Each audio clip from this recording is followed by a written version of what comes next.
Lastly, on Ferguson, a juror from the grand jury of Officer Darren Wilson has filed a 21-page memorandum asking the court for an order to speak. It's really a First Amendment issue, I think. But the juror is saying, look, this prosecutor, Robert McCulloch, is lying to the public. What he's saying happened, and the reason the grand jury came up with a no bill is not really true.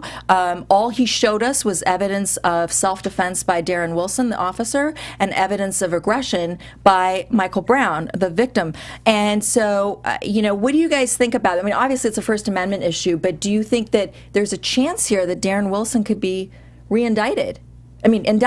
Oh, I doubt it, but I hope that this woman is able to speak.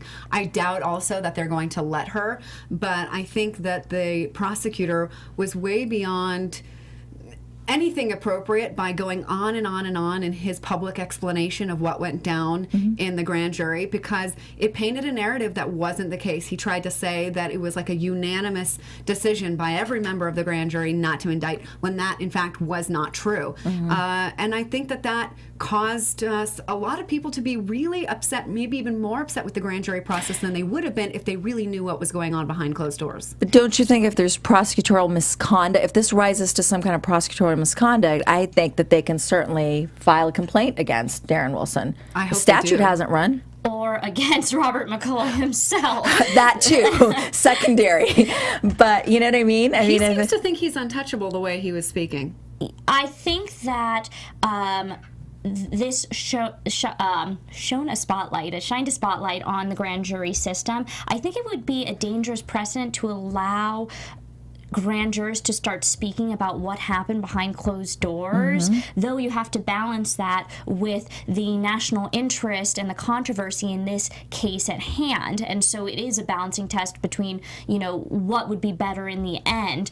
But I don't think that this would lead to Darren Wilson being re-indicted. I know the NAACP has been looking into this. The DOJ closed its book on it.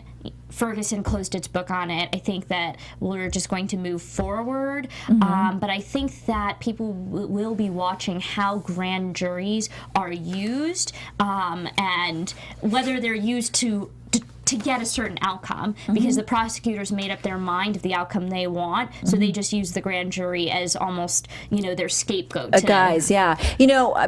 Not to defend Robert McCulloch, because he is a DA, but but your arch nemesis, right? But I think that he has a job to do in a grand jury, which he has to wear the hat of a prosecutor and a defense attorney. And I think because this was such a high-profile case, he went a little overboard, as you said, Chelsea, and he was just going on how unanimous the decision was and how it was clear cut. It was just, there was no gray area. But I think he was, you're right. He shouldn't have been able to give those interviews after. Right. Or if they do. But the public wanted to know what happened, and because the grand jurors couldn't speak, he had to speak on their behalf. Could. So then, in that case, then they would have to allow the grand jurors to submit anonymous.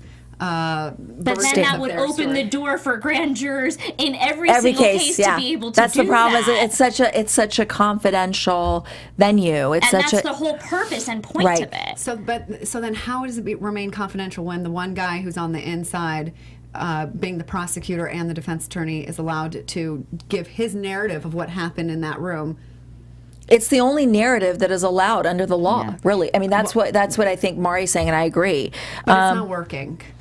It's not working. It would but work. That's not the grand jury's purpose. Is to serve as a confidential forum. Right. So I just think that opening the door to allowing grand jurors to speak about what happened behind closed doors would be a dangerous precedent. This would actually be a good topic for our viewers to post on YouTube and iTunes, where you can find us, and tell us what you think. Do you think that the grand jury system should change and we should allow statements like this to come out, or do you think that we should maintain the sanctity, I guess, of our grand jury system, and this is just an aberration where prosecutors